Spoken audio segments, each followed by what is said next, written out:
But I don't feel like it's a real ham unless it's got some pineapples. You gotta have the pineapples on there because it. It makes it just taste better too. It's like juicier. It's sweet. Yes, nice and sweet and savory. Mm-hmm. Yeah, if you don't put pineapple on your ham, I don't know what you're doing. I don't know what the fuck you're doing. This is a dry ass ham. So yeah, like what's the tradition? So what we usually do, and it's kind of going through changes because, like, I grew up in a divorced household, right? Same. Yep. So we always had like 2 Thanksgiving dinners to go to.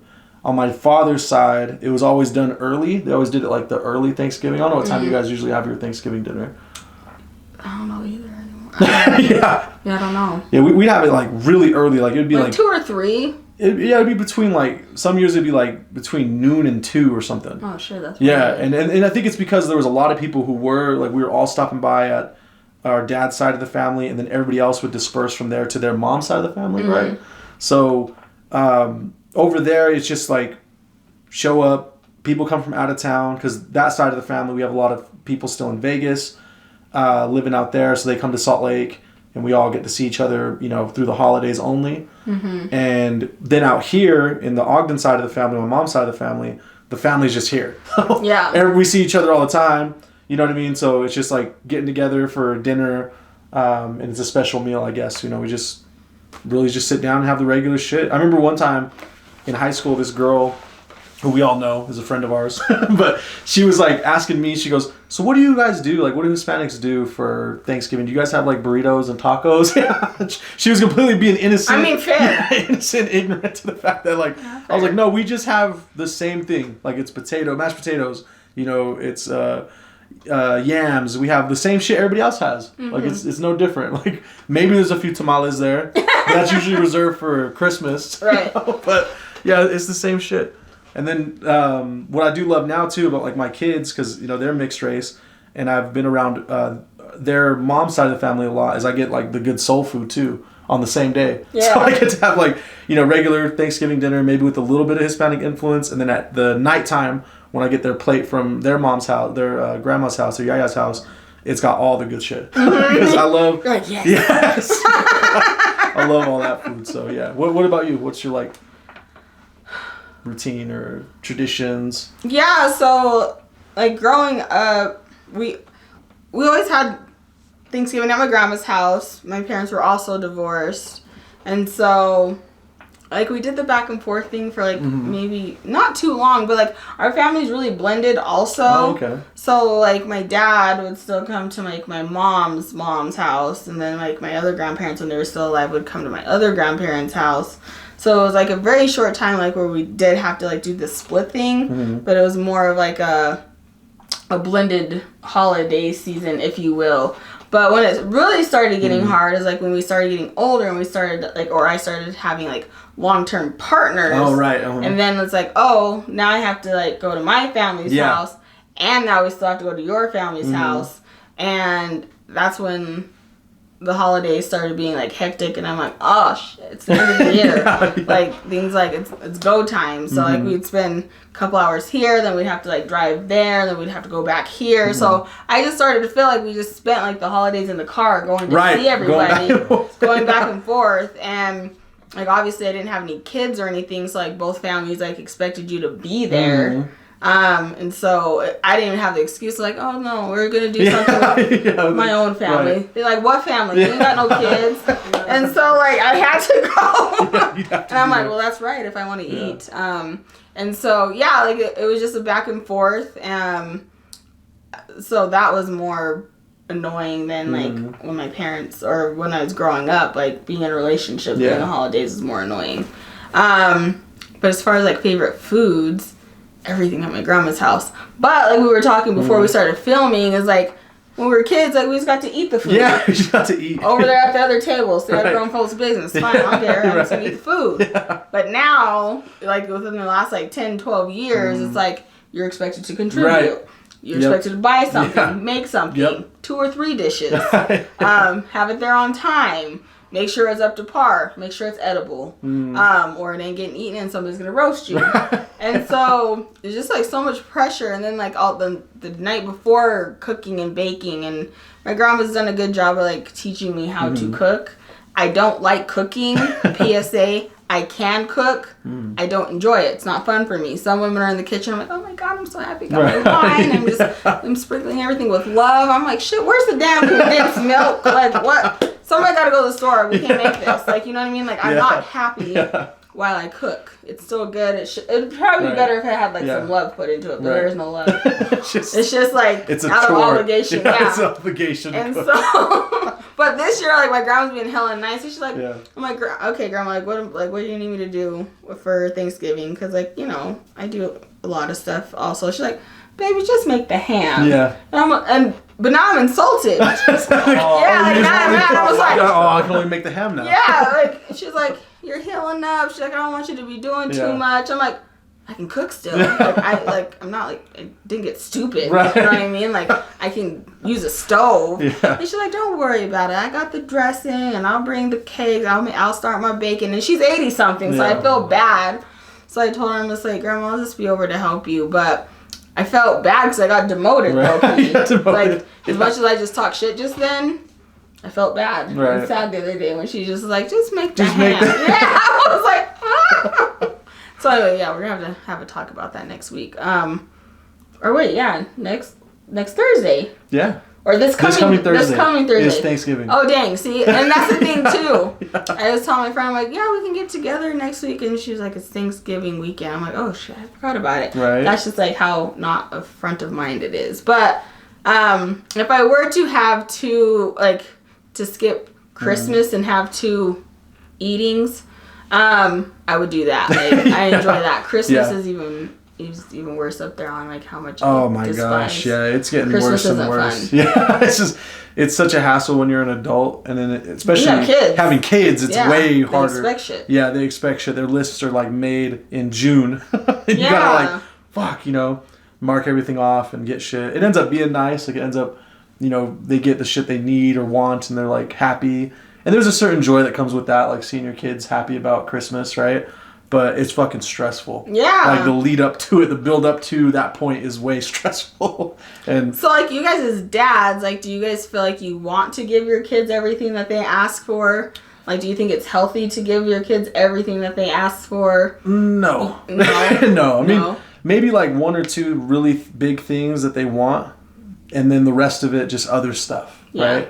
But like, I don't know, getting them every single... Like when I had just my son, when he was the only child, there was a lot of years he got exactly what he wanted, right? Because it would be me getting it, and then he's the first grandchild on both sides. So they would be getting him super spoiled with everything, right, that he asked for. And it was just it was a mess, because he would be like okay and content with it for the first 2 months, and then he was already talking about his birthday list, you know? And then it's like all the shit that he said he wanted didn't get played with. So then you're like, why the fuck did I get this shit? You know, it's going to end up in a landfill somewhere. Yeah. Fueling the fucking whatever else we're doing to the environment. Yeah. But I don't know. So now, like, with age and experience, I get him 1 or 2 big things that he asks for, and then other little things so that he's kind of grateful for the big things, you know? And same thing with his sister. Like, I mean, she's really little still. She's still a toddler, but I'll only get her a few things that she really is asking for, so that she can appreciate the other stuff that she gets. Yeah, I guess go ahead. No, did you get everything you wanted, or like how was you? I got a lot. Yeah. Like, I got a lot. I had grandparents, like I had 2 sets of grandparents. My parents, fucked up shit happened like when we were young. Like I didn't have a perfect childhood, but Christmases, we didn't want for anything. It was ridiculous. I even thought it was excessive. Like, I was just like, what am I supposed to do? Like, where do I even go? Like, what do I do? Like, those big vanities, like those, like, kitchen thingies, like the little cars, just, like, the little stuff. The stockings. My mom always, like, OD'd on stockings. And, like, I was overwhelmed by that. And I'm like, I'm not doing that. And so, like, you know, like, in my previous relationship, like, they had, like, a lot of, nieces and nephews. Oh, yeah. And they all got a shit ton. Like, there was a lot of them, and they got so much stuff. And, like, I was almost just, like, sick. Because I'm just, like you said, like, where's all this stuff going? Where's it going to go? And we have to, like, put it all on the cars. And then they're going to go home to their own houses and get more stuff. And I'm just like, so how much does a kid really need? So I guess like I appreciate Thanksgiving because there's no like or eating day, turkey day. Eating day. Because there's no like expectation of gift giving. Right. But like as soon as like Christmas rolls around, I'm just like shitting bullets. Right. And like luckily like I have 3 nieces, and I know like there's not like a lot of little kids in our family, but then there's like mom, dad, grandma, grandpa. And there's like your siblings. Do you guys believe in giving siblings gifts? No. No. I mean, we will. Yeah. Okay. Like I would if you know if we all decided to get each other something, but no. Nephews and nieces for sure. Yeah. And that's pretty much it. The kids. You know what I mean? So you never got Rome a gift? I don't think so. I don't think we were getting each other a gift. Vice versa. Okay. We fought over gifts. Yeah, so yes, we had everything we wanted and then some. Then I was like, I'm not doing this for my kids. So I like the idea of like maybe 1 or 2 big things. Yeah. And I always said like, okay, we'll get you something that you need. Like maybe like now we live in a day and age where like even kids need technology. Right. It's not like just like a luxury anymore. It's a necessity. I'm like, okay, like we're gonna get them something they need, and they get to keep like a couple of things. Like, they can choose what they keep. And if we get them extra stuff, then they have to choose what they want to give to, like, another little kid. Or, you know, maybe drop off at a shelter or something like that. And, like, maybe do that before Christmas. Like, okay, we got these for you, but you only get to pick 1 or 2 of these things. And the rest of them are going to go to little kids that don't have stuff. Right. And someone told me, like, that's just cruel. Like, you're going to put this in front of your kid and say that it's theirs, but they have to give it away. And for me, it's like, well, you get to teach them that, like, you get things, and sometimes you have to give, not have to, but you should feel honored to give things that you have to people who are less fortunate. Like, you know. Yeah, so I don't want them to be super spoiled. I want them to understand the giving part. So my kids might be very disappointed whenever Christmas comes around. Because, like, we ain't doing that shit. And I say that now because I don't have them and I don't know what it feels like. Did you guys see that meme of, like, the mom that was, like, sitting on the couch and just, like, looking like this? And she was, like, it was, like, the mom watching the kids' faces after giving them the thing they said they wasn't getting the whole year. And the mom's like, she's like, you know, she's all happy. I don't want to be that mom. I don't want to be her. You don't want to be her? I'm like, yeah, you didn't get it. Well, you didn't get it. Lesson to learn. Yeah. You got a lesson to learn. You can't get everything that you want, but yeah, I'm happy to be around family during Turkey Day and to break bread with family because COVID kind of just made everything weird. It really did. I think now we're just starting to come back and feel comfortable gathering those like family members who's like, oh, I ain't going nowhere. Even they're starting to poke their heads out. They're like, all right, it might be safe. Right. Like, and so they'll like, you know, they're coming. They'll even be there. So yeah. What are you thankful for? This year I'm really just thankful for the people that are still here. You know what I mean? Like alive? Yeah, because I have that. I usually keep that in mind. I always have, even when I was a kid, of like, everybody is not here forever, right? And family members, you know, and Roman can attest to, like, even at really tough funerals, like people that were really close to us when they died, I was usually the last one to show emotion. Mm-hmm. That's because I had kind of like told myself like, yeah, I knew this was coming. You know, like how could you guys not know it's coming? Yeah. Like we're all gonna have to pay that price one day. You know. Yeah. But this year I'm just really feeling a lot of gratitude for those who are here with me to celebrate another holiday. Mm-hmm. Because now we're all getting older. You know what I mean? Like my grandmother is my only living grandparent. She's getting older. She had a health scare back in the summer? It was summer. And so it's you know, we're grateful to have her. My mom's only brother, he had a really big health scare too over the past year. So we're just really happy that he's still around with us to celebrate these, you know, these holidays and do these same family traditions, because eventually it's going to end up being a smaller family group, right? Like your own family, maybe a few siblings and stuff like that would come over and visit for the holidays. But things in life change. Change is a part of life. It's the only consistent thing in life has changed. So I'm thankful for that. And then of course my kids. Hands down. Yep. Thankful for them. Love them. Mm-hmm. Yeah, and I think that's probably a lot of people's sentiment this year is just like being able to be here to be like to celebrate again because we've seen like so much death like in the entertainment world and young people too, like, you know what I mean? It's not like they knew that they weren't going to spend the holidays with their family. Like their families didn't know that. Like, some deaths like you see coming, like you said, like illnesses, you prepare yourself, but so it's like untimely, unexpected things that you aren't prepared for. And now that we're getting older and maybe just looking at our own mortality, and you're just like, oh dang, like, yeah, life isn't forever. Like, we go through things that show us life isn't forever. We have scares, like we get in car accidents, we walk away from them, and then stuff like that kind of like snaps us back, and we're just like, oh dang, like I can get taken out at any time, because I think like we had like a time in life where like we thought we were invincible. And now like we're starting to just appreciate and understand transitions and death and things like that, and really understanding how important it is to have your family next to you. And I think, and what me and my partner were talking about, like your siblings, right?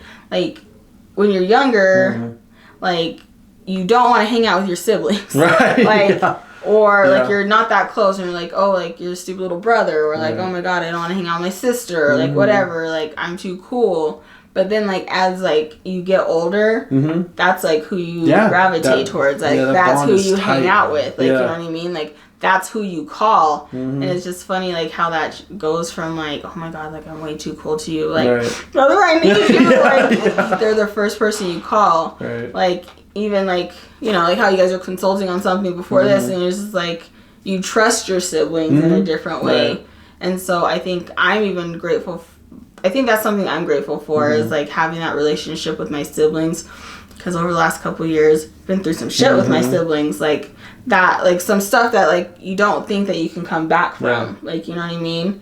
And love, like with love you do, you know what I mean? Like you can't hold that grudge. Like you start to see your siblings or even just your family members change and why they act the way that they act. And like I'm grateful to be a more understanding person, to like where I can give them, my siblings grace in the things terrible things that have transpired. And I'm just like, maybe the old unforgiving, not understanding me, I still wouldn't be fucking with you. But because I understand maybe why that happened, I can give you that grace. So like I'm thankful that we've all been able to come together. I also, out of my biological grandparents, I only have one living grandmother also. So it's really special to have her here, to have her at like my little parties. You met my grandma. Like she comes and meets my friends and stuff. So I'm super grateful for that.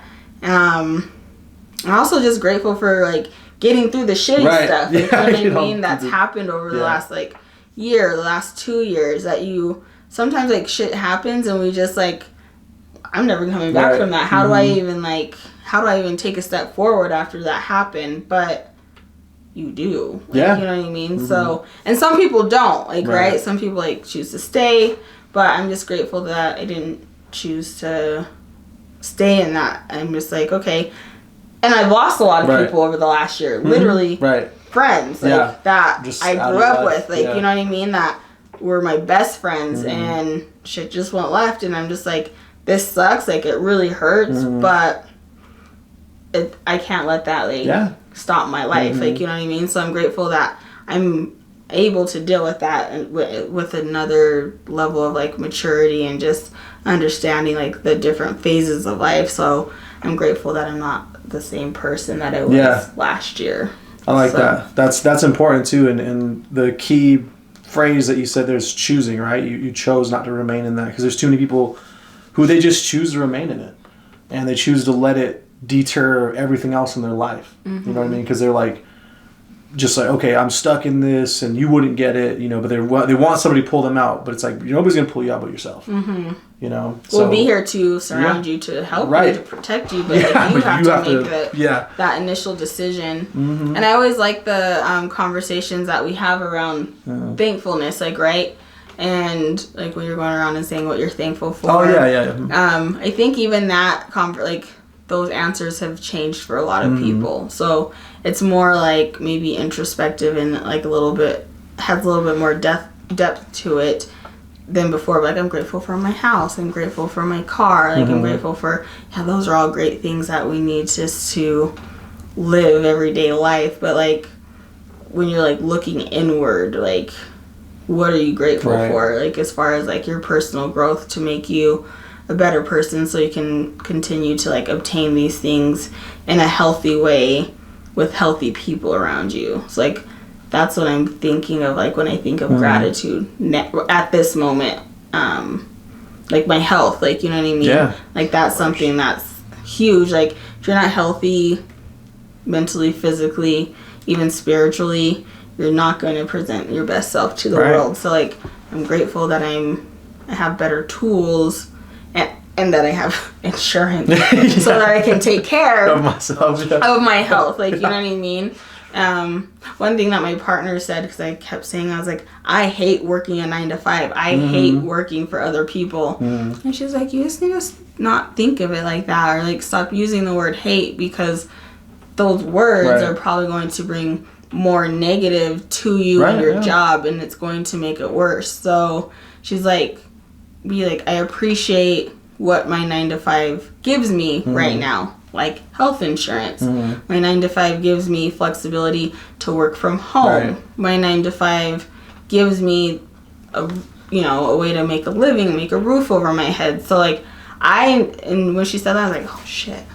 And like I think I'm a pretty positive person, but I was just like, yeah, you're right. Like I need to stop shitting on this 9 to 5 job that a lot like makes it so that I can do certain things. It doesn't have to be my whole life, but like right now in this moment, I just need to be grateful that I have it, because a lot of people don't. So. Yeah, that's important. And like I feel the same way about the 9 to 5 grind, but it is important the way we speak about things. You know, like I have people in my life that are doing their own thing, like maybe they're trying to have their own practice business or whatever, but they still talk about it like it's work. And like the more you feed it negative thoughts, the more negative energy you're going to get from it. It's just how it works. So you have to talk about the things that you do in a way that's going to be, it doesn't have to be 100% positive and like over exaggerate it, right? Or make it sound better than what it is, but you do got to speak life into what you're doing, in order for it to, for you to reap those seeds that you're sowing, right? So like how I feel right now is like the job that I have, it's fueling what I want to do in the future, because I do have a plan to break away from having to clock in and do somebody else's work. You know what I mean? And so it's providing me the opportunities and the tools that I need to be successful in my future. Right. So there's things like that you can say. Without it sounding negative and stuff, because a lot of people beat themselves up like, oh, why am I still doing this? For 10 years I've been at the same job, and they get themselves in that rut like we were just talking about. Like they take themselves in that hole, and they're waiting for somebody to come and take them out of the hole. But it's like, no, you got to just build some stairs. You gotta, build a ladder, do something, like get yourself out of the hole. But it's there. Like it may take you longer than some other people. It may take people almost their whole lives. But if you have that end result in mind, you're eventually going to get there. I truly believe that. Yeah. And some people choose to stay in that really shitty job. Like there's so many jobs out there. There's so many different opportunities. So like, if you're miserable with that one job, like, okay, like, what steps are you taking to get like a better job or a better opportunity? Even though it's probably like not ideal again, but like that might bring you a little bit more solace and a little bit more joy. So like one thing I can say about my 9 to 5 is I do appreciate it, because it comes with service. Like it comes with helping. It comes with like there's opportunity to create change. Like that's you know cool, what I mean? So I'm just like, dang, I was like, all right, she checked me. Like, you know what I mean? Because, like, I was being, like, really negative. I was like, I hate this. I hate clocking in. I hate somebody telling me what to do and how long I can take off. Because, like, disclaimer, like, I took this time off, didn't have PTO, like, to recover. And I made the decision. I'm just like, okay, I'm going to miss out on 2 weeks pay to nourish myself, to rest myself. And some people can't do that, like, you know what I mean?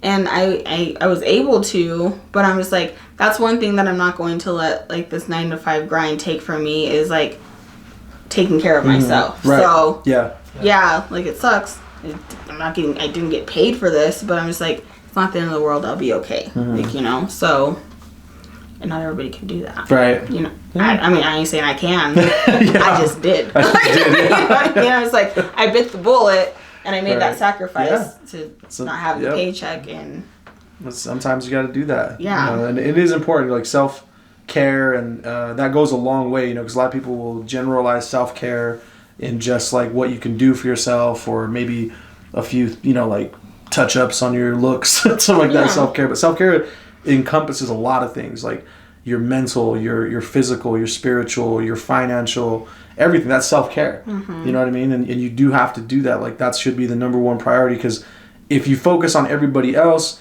and you leave self inattentive, right? You don't attend to yourself.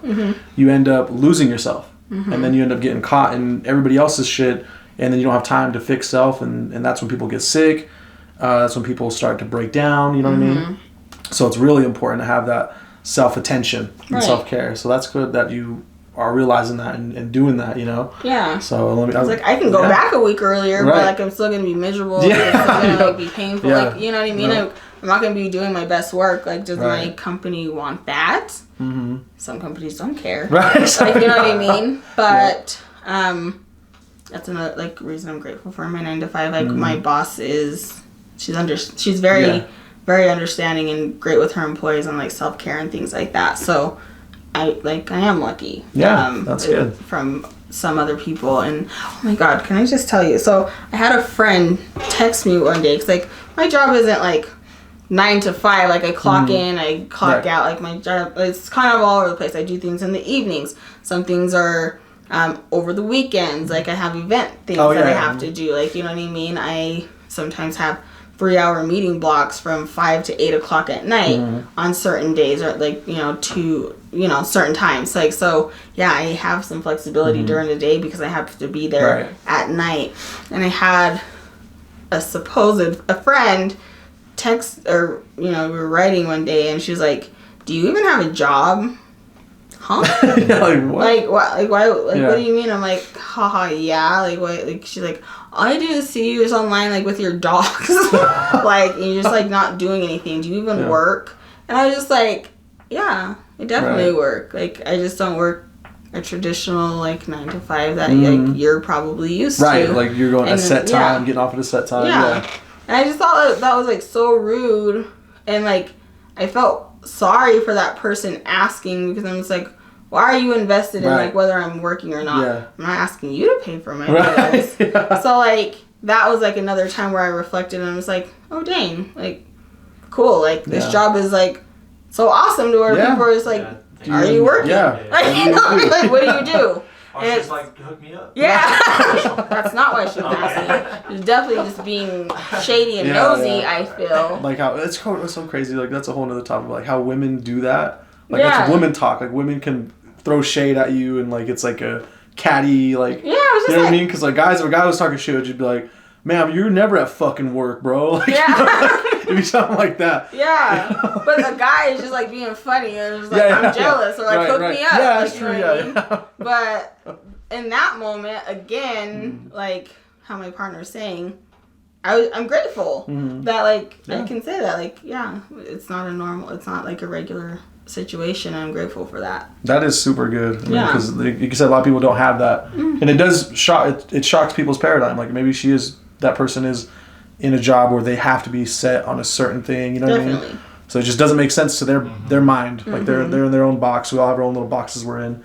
And so it's like, well, how does that doesn't fit into my box? Like, how are you doing this? How are you, you know, still able to have what you have and not do what I do type thing, you know? The more friendly way to say it, like, how's work going? What do you do now? Like, you know what I mean? I was like, there's so many other ways like that could have been said. But I was like, looking at it, I was like, well, you think I'm like selling my ass on OnlyFans? I definitely wouldn't still be in this house or driving this car. Like, you know what I mean? I'd be making money. But yeah, like, I just appreciated my partner just being like, you need to stop like talking about it like That's that. Really just like good, be grateful. So like it was just kind of a redirection, and then thinking in a different way and finding the positive in the like you said, the being grateful into the situation that you're in, even when it's not ideal at the moment. So I really appreciated her bringing me back, and I was like, yeah, you right. All right. Yeah, that's Whatever. really cool.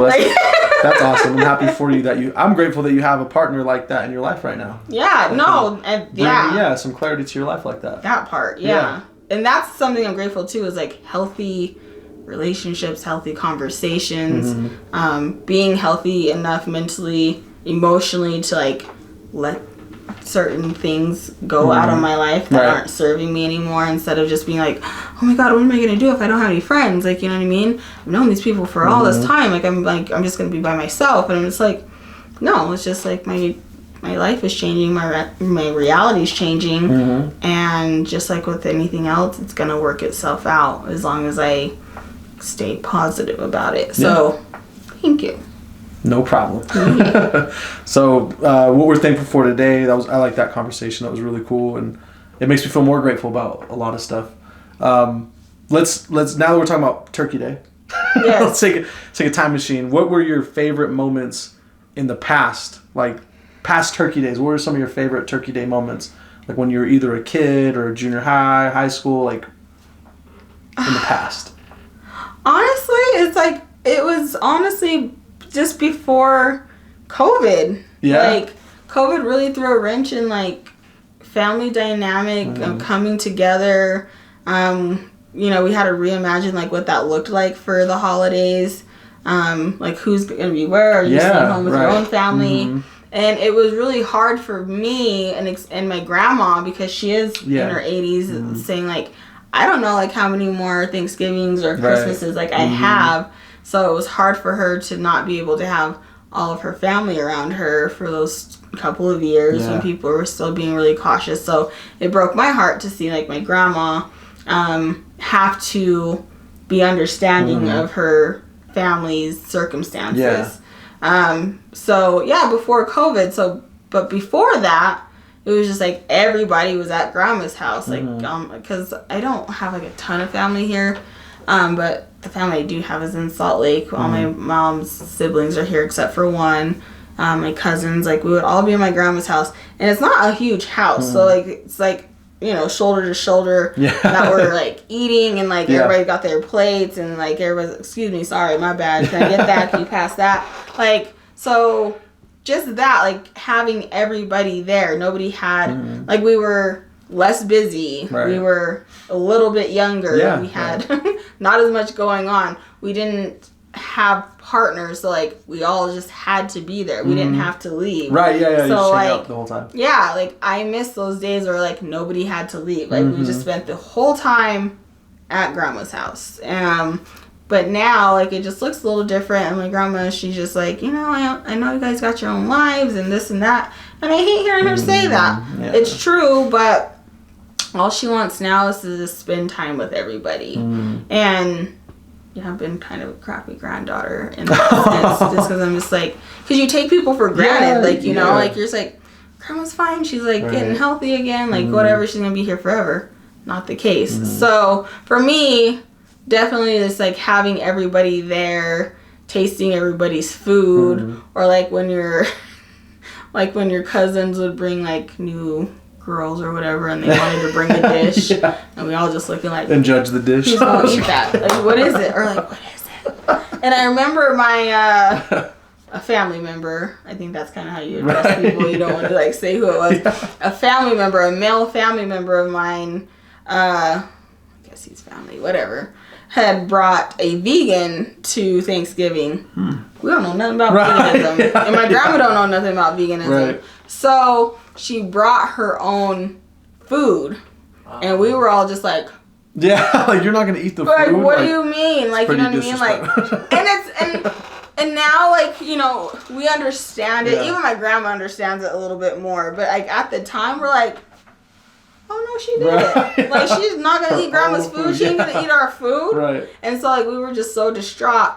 And I think she was also kind of like disgruntled because my grandma had known ahead of time that she was vegan or whatever. And my grandma's like, okay. Right. Like, what's that got to do with me? Like, you know what I mean? Like, so yeah, bring your own food. And she did. And then when she did, she was still insulted. So it was just funny, like watching that whole thing unravel. So me and my sister was like, we're just gonna watch this undo. Yeah. What's up? So vegans can't have anything from an animal. I guess yeah, that's the thing. Yeah, So nothing from an animal. Or, meat, dairy, So like, eggs. Potato salad, no.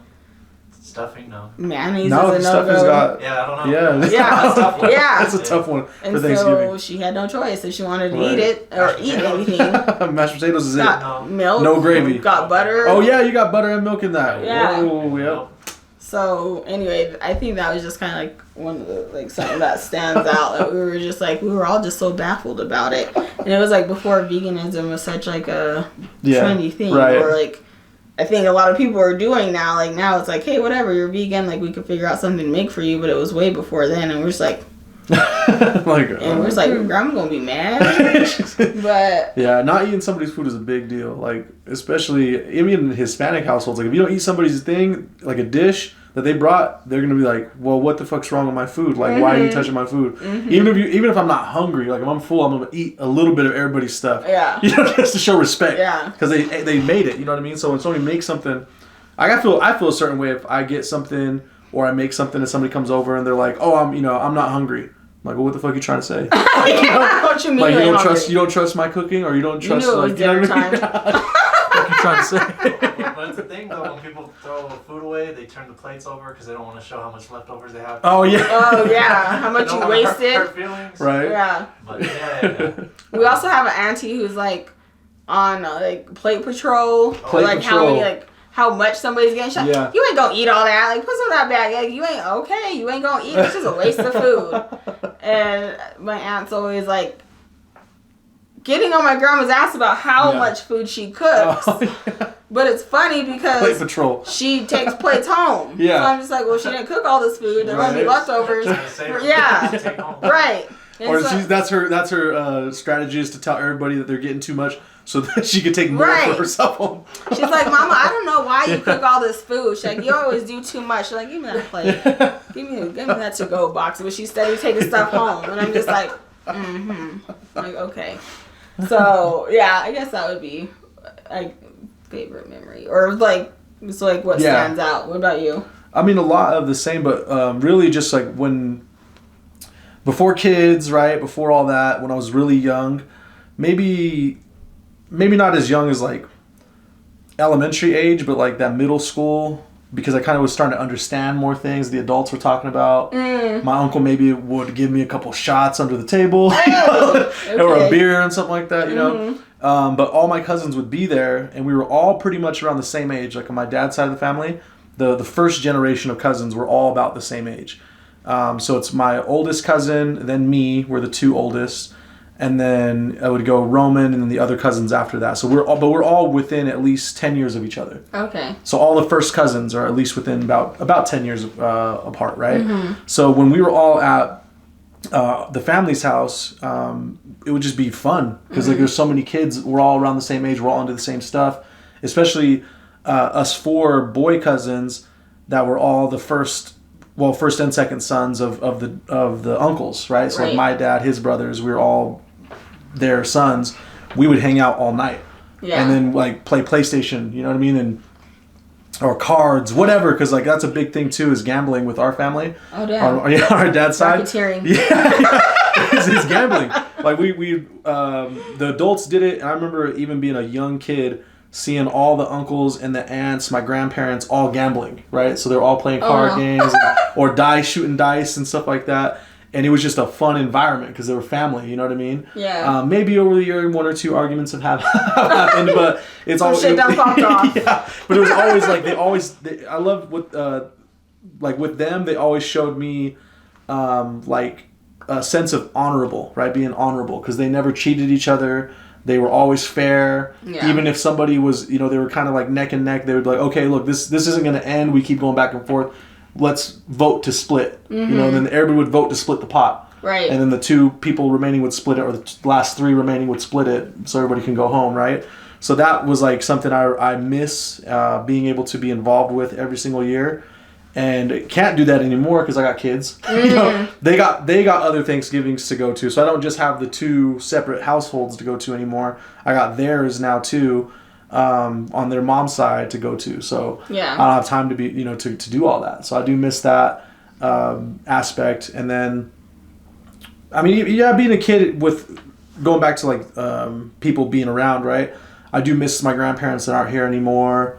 My uncle, who it's crazy because now that I'm turning 34, I'm going to exceed him in years. And he was really big part of my life for a long time. You know, he really when my dad wasn't around or my dad was in and out of jail, he was the uncle that would like talk to me and kind of give me like fatherly advice and stuff like that.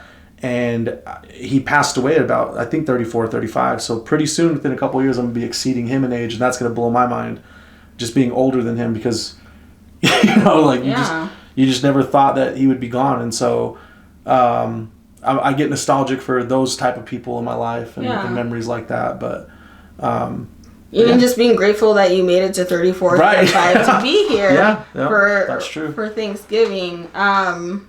And like when you were talking, I was just like thinking about just who gets the torch passed to them, right? Like once when the elders are gone, like you know what I mean? Like who's gonna like hold up those family traditions? And I've always like, okay, I can do that, like you know what I mean? I'm like prepared to do that, like when my grandma's gone or whatever. Even though like I still have aunts and uncles that are here and alive, and it's like okay. Like, I'm happy to take on that responsibility. Like, when, you know, our grandparents are gone, our aunts and uncles pass away, you know. It's just going to keep evolving and things are just going to keep looking different, like, as we get older as far as, like, holidays. So, it's good that we have those memories and so that we can kind of use that blueprint on, like, what we want our holidays to look moving forward based on how we grew up. And I think, like, we got, like, a really good end of the stick as far as like when we grew up and like how we grew up. Like, yeah, I think that's true. Just like with having actual traditions, because I feel like maybe kids these days, like I don't know how they feel about tradition and you know, just having things be a certain way. Like I don't know if they care as much. Right. I can't speak for them, but it's just like I don't know that they appreciate those things, and maybe they will like we did when we, you know, when they get older, and maybe it's just like they're just sassy teenagers right now, just sassy, not sassy, they bad. These teenagers are so bad. It's way bad. Like, you really start looking at, like even my son, like I have to watch what he watches sometimes, because there's some of these fucking influencers that I'll hear them say something or. You know, he doesn't think I'm walking past his room. He doesn't think that it's loud enough for me to hear it. And I hear something like, what the hell did they just say? Like, what are they doing on this video? You know? And he's like, well, it's just a video. I'm like, no, because you're gonna think it's funny. You're gonna try to, do the same thing they're doing with your friends, and it's gonna be bad. Like, you know, and you gotta have that talk with them. But yeah, you're right. It's a pretty bad generation right now. It's a pretty bad generation right now. Imagine your guys' selves being a grandparent, and then you might have some siblings left, or maybe you don't, but it's mostly just your kids and the grandchildren. How are you guys gonna be? Do you think you're gonna speak out, or do you think you're gonna be humble or graceful, or like what do you think? Like, are you gonna hold your tongue, or are you gonna be like, this is way different? Like, imagine how that's gonna be. Yeah, because it's gonna happen one day, right? It's gonna happen one day, hopefully. That's a good question. I think I would like to be the one that has it all together, right? Because like I didn't have grandparents other than one grandparent where he died young, but our mom's dad probably would have been the one that would have stuff together and like have a cohesive, like really good family unit, I would say, and be able to instruct us as men on where we're going, where we're falling short in life, right? Younger men in our family on where they might be falling short and give them solemn advice. So I want to be that grandfather. Like I want to be able to be the one that they can come and just to have like create a good environment for them to enjoy it and they remember it and they can tell my great grandchildren or whatever about, oh man, granddad or great granddad, whatever they call me.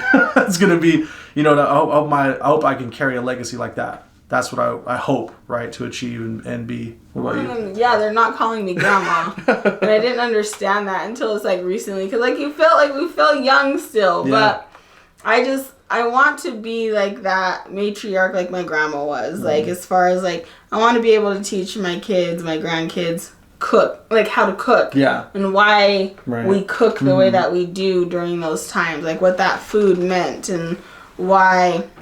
I was listening to something, I was just saying, like for like black food especially, like we got scraps, but for like somehow like we made it into fucking delicious food. Like, you know what I mean? Yeah. Like, and that's kind of just like the magic and like that I feel about being like a black person. And like, I hate chitlins. I don't know if you guys know what that is. Yes, I've had them. Yeah, terrible. Oh yeah, for sure.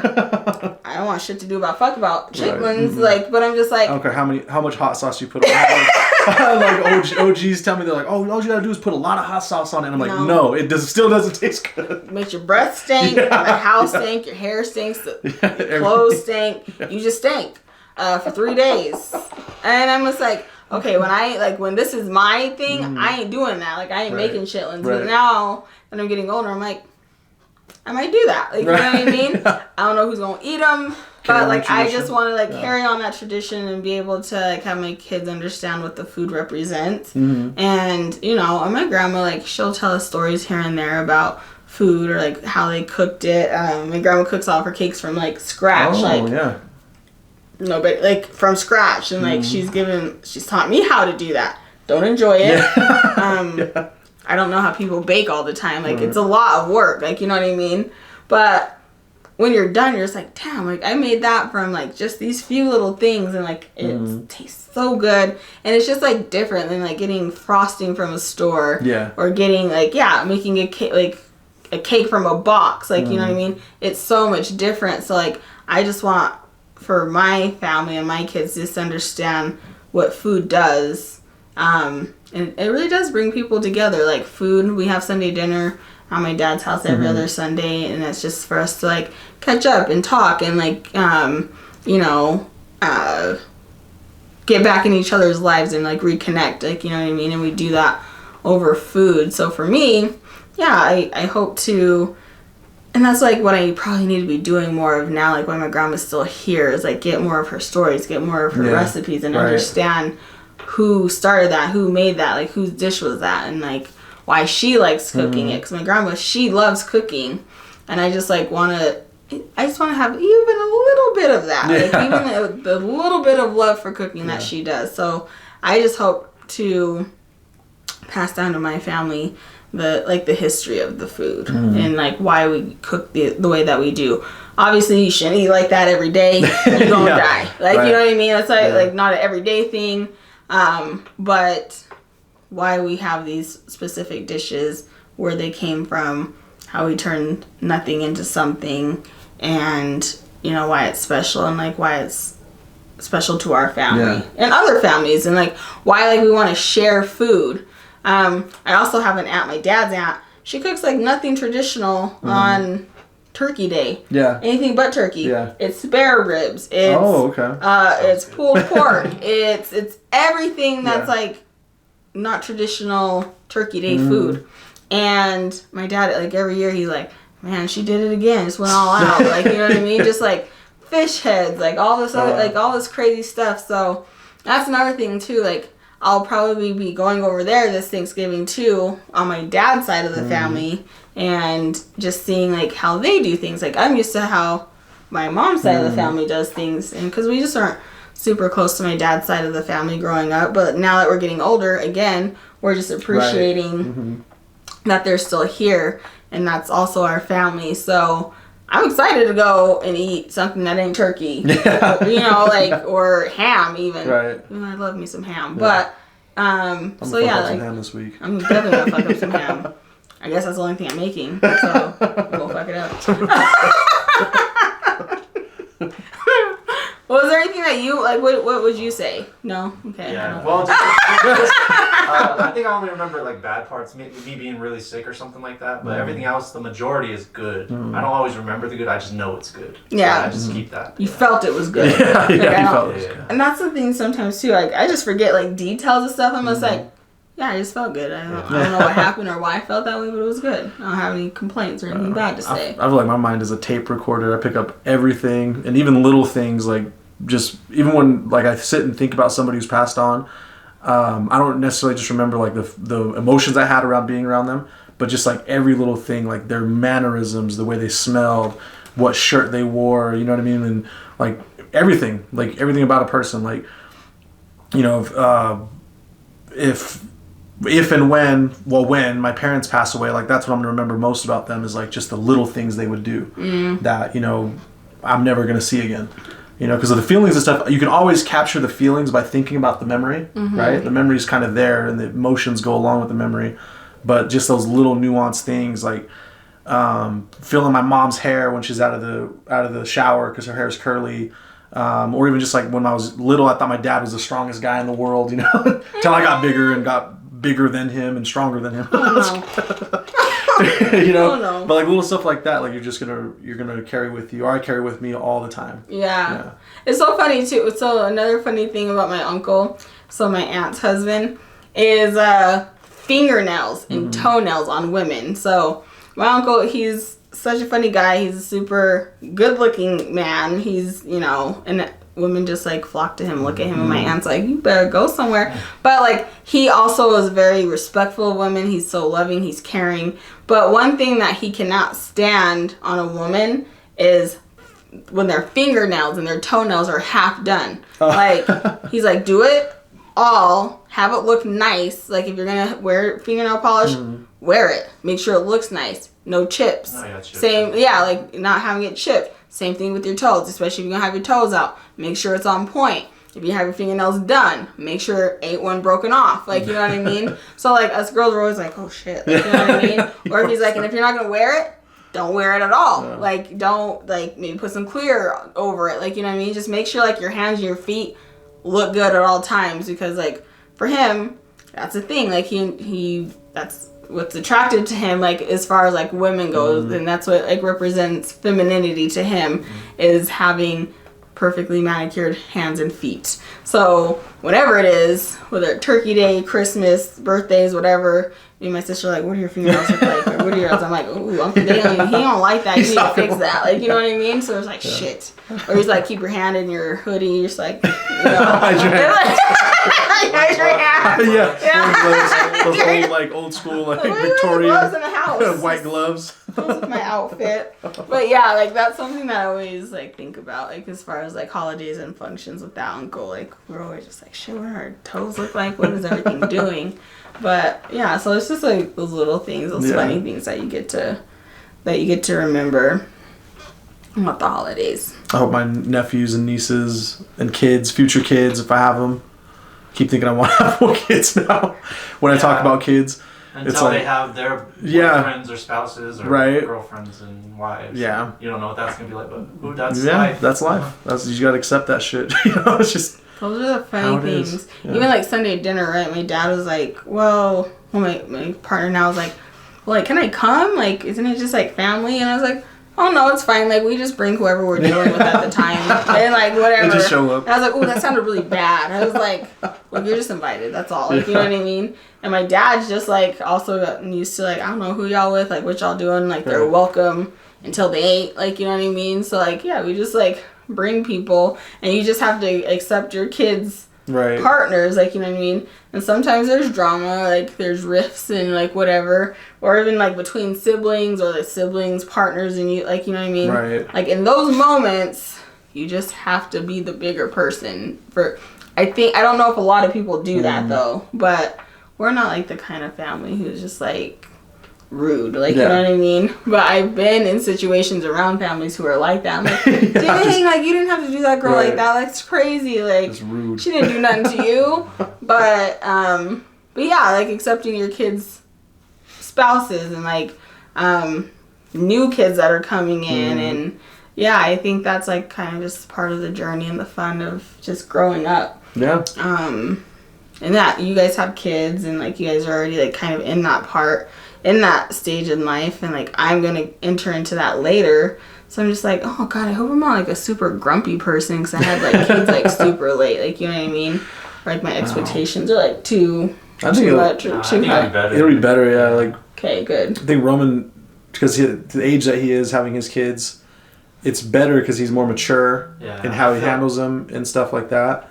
Because with our niece, watching her grow up, like from a girl to like, a young adult, like seeing her have boyfriends and stuff, like honestly, it was hard. It's just like, wow, no, you're still a kid, be a kid, but it's trained me a little bit. Yeah. You have to evolve with them, and you have to understand, like, well, I grew up, like, I went through that, so, like, they're naturally going to go through that, but when you love something and someone so much, you just, like when I came out as gay, like, right, my dad was just like, I don't necessarily care about that, I just care about how the world's going to treat you. I don't want anybody to be cruel to you. I don't want anybody to be unkind to you.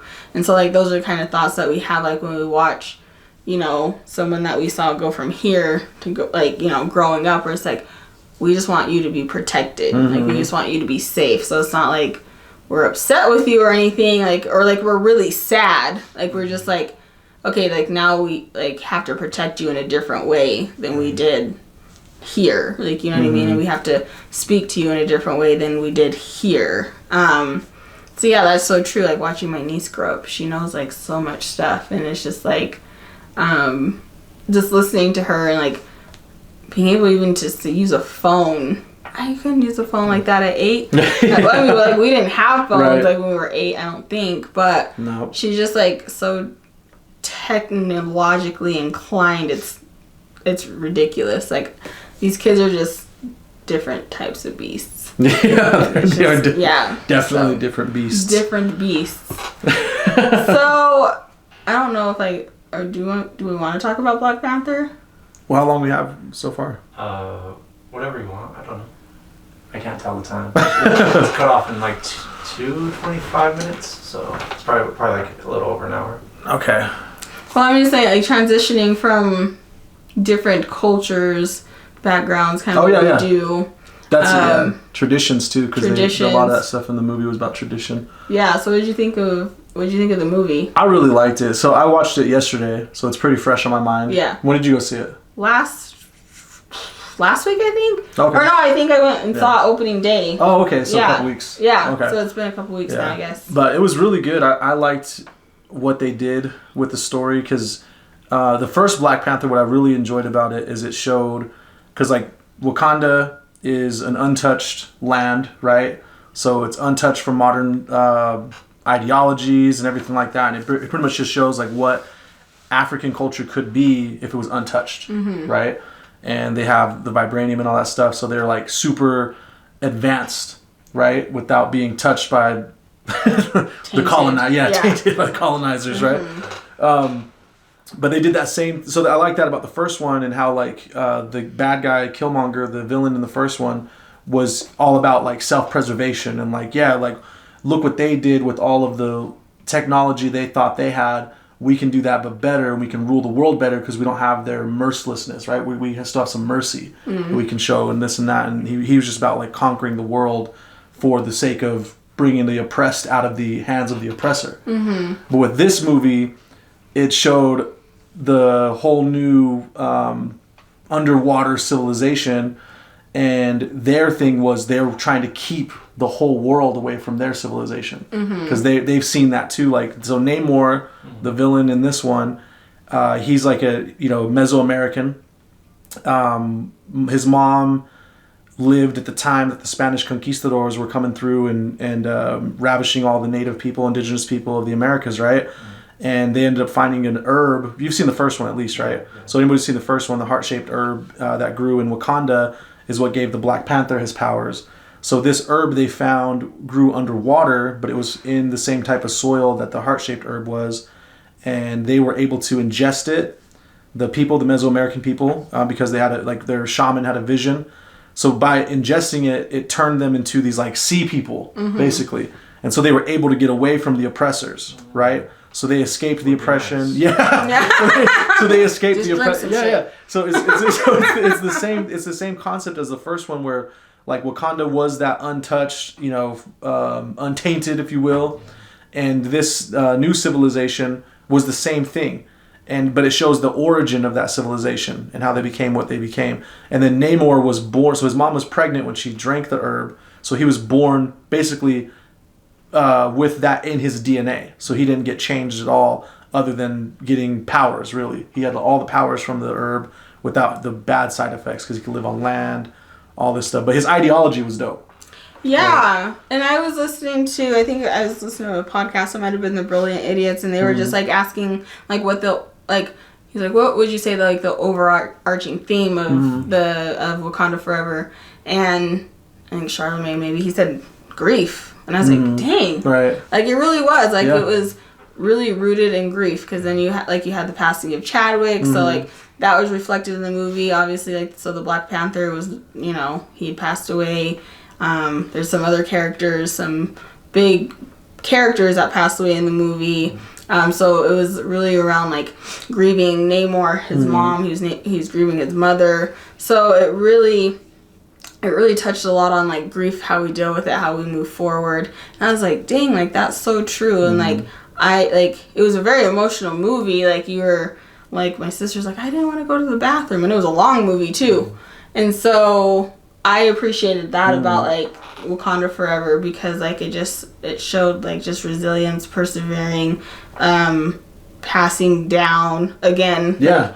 Tradition, right? Like who's gonna be next? Who's gonna take over? And who's going to be the best person to preserve our authenticity as a nation? It also showed, two nations maybe clashing when they didn't. I felt like it was like. He also was saying it was unnecessary. I'm like, and that's the thing I said in the movie. I'm like, why are they fighting? This is so stupid. Exactly. They were, but they couldn't come to like a resolution. I think maybe just like quick enough. Like, you know what I mean? So then like all this stuff happened and I was like, that was so unnecessary. But it showed, compassion, empathy, grief, all of these things like working together, even like when you feel like you should be torn apart, like what I mean, like when they were like trying to tear each other apart. At the end of the day, like one side showed the other side grace, and I was just like, if the world would just be like do that. what this this 3-hour movie, which it felt like it was close, it was damn near, did like. We could just solve all the problems that we had, and we ain't even got vibranium. Like, you know what I mean? Like it doesn't. So I just thought they did a really good job of that, and how we were also talking about how I was seeing that TikTok about how the two, like how the directors, the producers of Black Panther brought in Mexican Mexican actors to play that. They didn't have to do that. They could have kept it. They could have called Johnny Depp again. Yeah. No, they just could have kept it all black again. Like, you know what I mean? That's true, yeah. But they didn't. Like, you know what I mean? And, just seeing people and being very grateful of that and just, like, bringing in more, jobs and opportunities for Latino actors to be able to be seen in a positive light, getting more acting roles.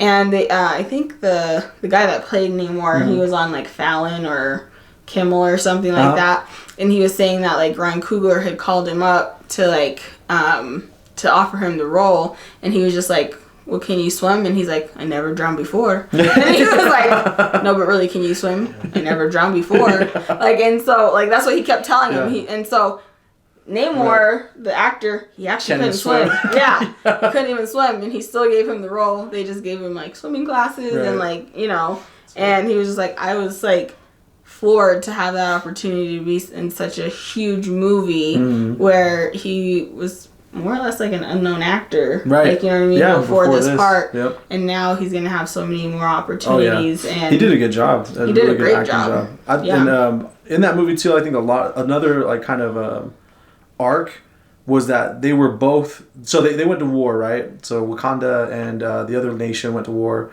but it was out of fear.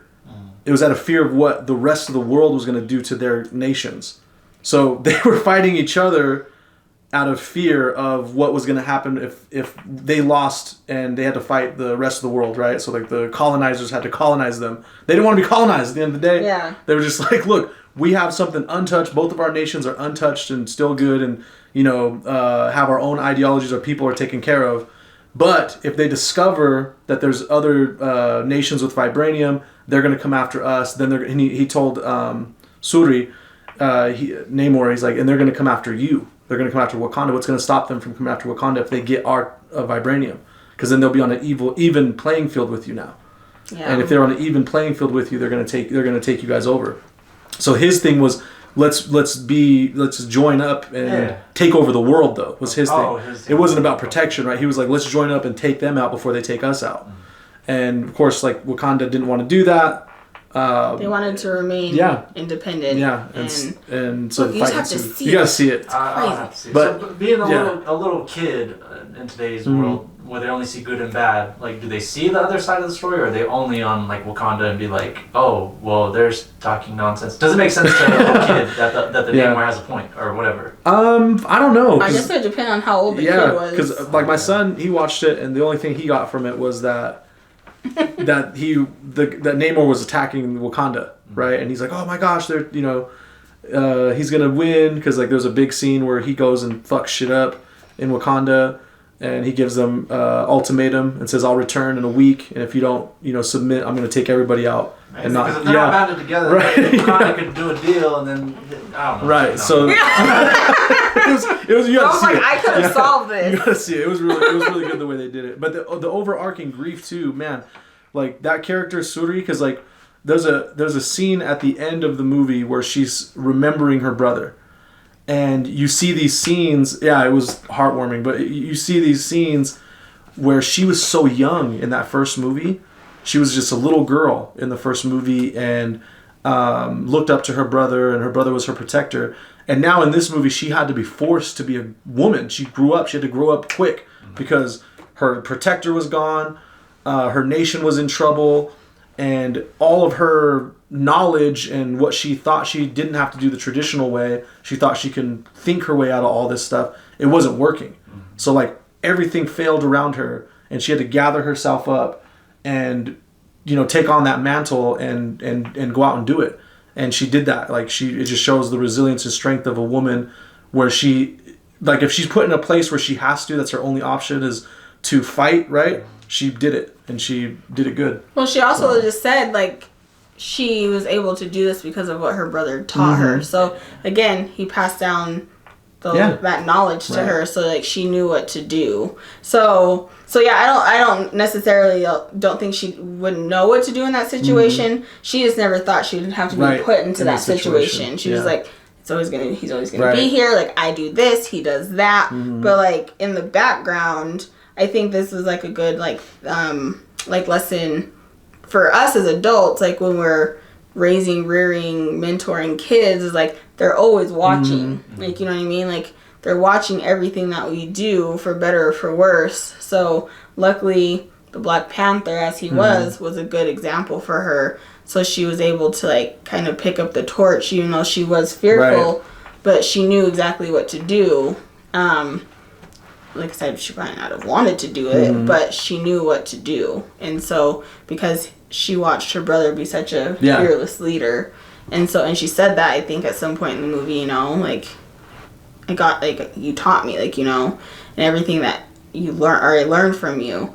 And I thought that was, like, really cool too. I'm just like, yeah, these kids are watching everything that we're doing, what we're saying. They're mimicking us. They're looking up, like, they're looking to us for the next steps, like, okay, now what? Like, so we can't just be like, just like figure it out. There's like, I don't know how. Like, you know what I mean? Like, you have to teach me. So it was a really good movie. I loved seeing our Black and brown brothers and sisters on that type of and not just a backup role either. Like not just like in the background. One token black person and then one brown person of any different ethnicity, they just toss them in there just to be in there, so it's not too white. Like, this was a full movie of black and brown people in the movie. Every single scene had at least, black and brown two people. White people in the whole movie. So was this better than the first, or would you say it's so hard to compare them? You like them both? Yeah, because like I said, the first one, it was the movie that set off people looking at it like, okay, black superheroes draw.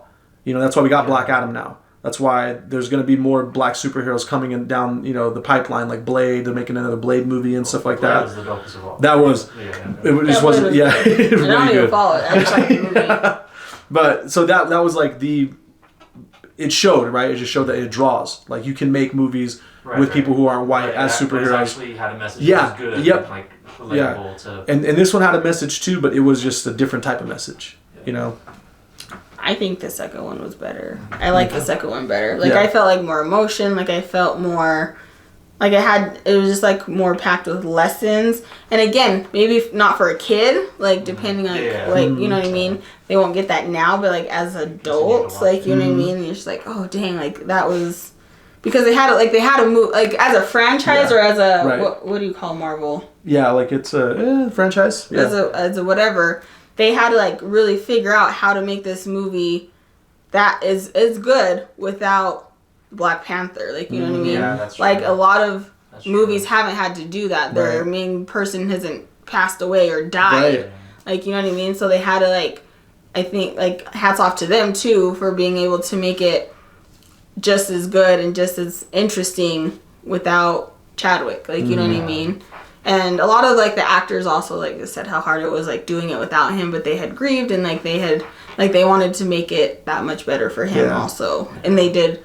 And I think maybe I liked it better because I'm like, I don't know how they're gonna pull this off. I didn't even necessarily want to see it without him. Like, what are they gonna do without the Black Panther? It's the Black Panther. Iron Man, where it was like the dude from Hustle and Flow, and then. Oh, and they changed it to Don Cheadle. Yeah, it was like what? Yeah, I know. There were some people that were like, "Oh, they should have just changed out the actor and just put him," you know. And I was like, it wouldn't have been the same. That would have been disrespect. The way they did it in this movie, they paid respect to him and his character.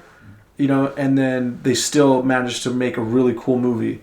You know, it's gonna be good for a couple more movies too. You know, because she's a young actress and she did a fucking great job. She's a badass Black Panther too. So we're not gonna spoil the end for him though. We're not gonna, because there is still some more shit at the end. So what happens is, I'm just kidding. I don't keep up with all the like superhero movies. Me either. So pretty much, but no, that sounds like it's worth it. It's good. It's definitely worth it. It's way good. Yeah, I just loved like the coming together, the two nations thing. All that color on one screen was just so like, and people had like gear on. Like this guy had like a jersey, like a baseball jersey that said like Wakanda Forever on the back, and it had like Chadwick on the front, and his girlfriend like was decked out. It was like just cool, like seeing how dedicated people were to like the movie, like, you know. Yeah, my son had to wear his Black Panther t-shirt. He's like, I gotta wear the Black Panther t-shirt, and I was like, okay. You know, I was like, even though you're half Namor, half Black Panther, but I guess closing question. So if and when like they do like not say Akon City, but like they do a Wakanda City in Africa, and like your money is like 10 times what it is over there, you guys moving or what? I would. Am I going to Wakanda? Am I going to Wakanda? Or like the rapper Akon. The Akon, but like I'm saying, how if they build a city like Wakanda, city that's like so like advanced, but like, you know, and your money is like, you know, more there. And if there's a city kind of like that, kind of like a Dubai, yes. Yeah. Right. Especially with the state of what the fuck's going on right now. Hell yeah. Sounds if dope. Trump gets back in office, we're going to Akon City or whatever the hell he's gonna name it. Akon City. Like, All right. It's Are all you Akon going? all I day. think I'd go. Yeah. We're all. Yeah. Where y'all going to Akon City? Never coming back. City. Going to Akon City. I love that. Yes, I'm gone. I'm gone. Yep. I'd go for it in a heartbeat. Yeah. Can you imagine that? Like just being in a city like that, like where you were just included. Yeah. Well, I was watching. It's on Netflix. Yeah. It's Dubai Bling, and those people over in Dubai, they are filthy rich. I don't even know what the heck they do. Like, there's like a DJ. What's his face? Like, he makes a ton of money. Like, this guy's an investor. They're just flinging money like it's nothing over in Dubai, and I was like, Dubai sounds nice. Like I'm gonna be poor in Dubai, but it's pretty. Like I don't know. The sheiks, like we owe the sheiks money and stuff. Yeah, it's crazy. Oh, maybe not. Okay. The Iron Sheik. I love it. Love it. I've missed you guys. I know. I'm glad we're back to doing this. So, closing thing. Make sure you like and subscribe. Spotify, iHeartRadio podcasts, all those various different places where you get your podcasts to, or if you like seeing our faces, keep checking us out on YouTube. Bye.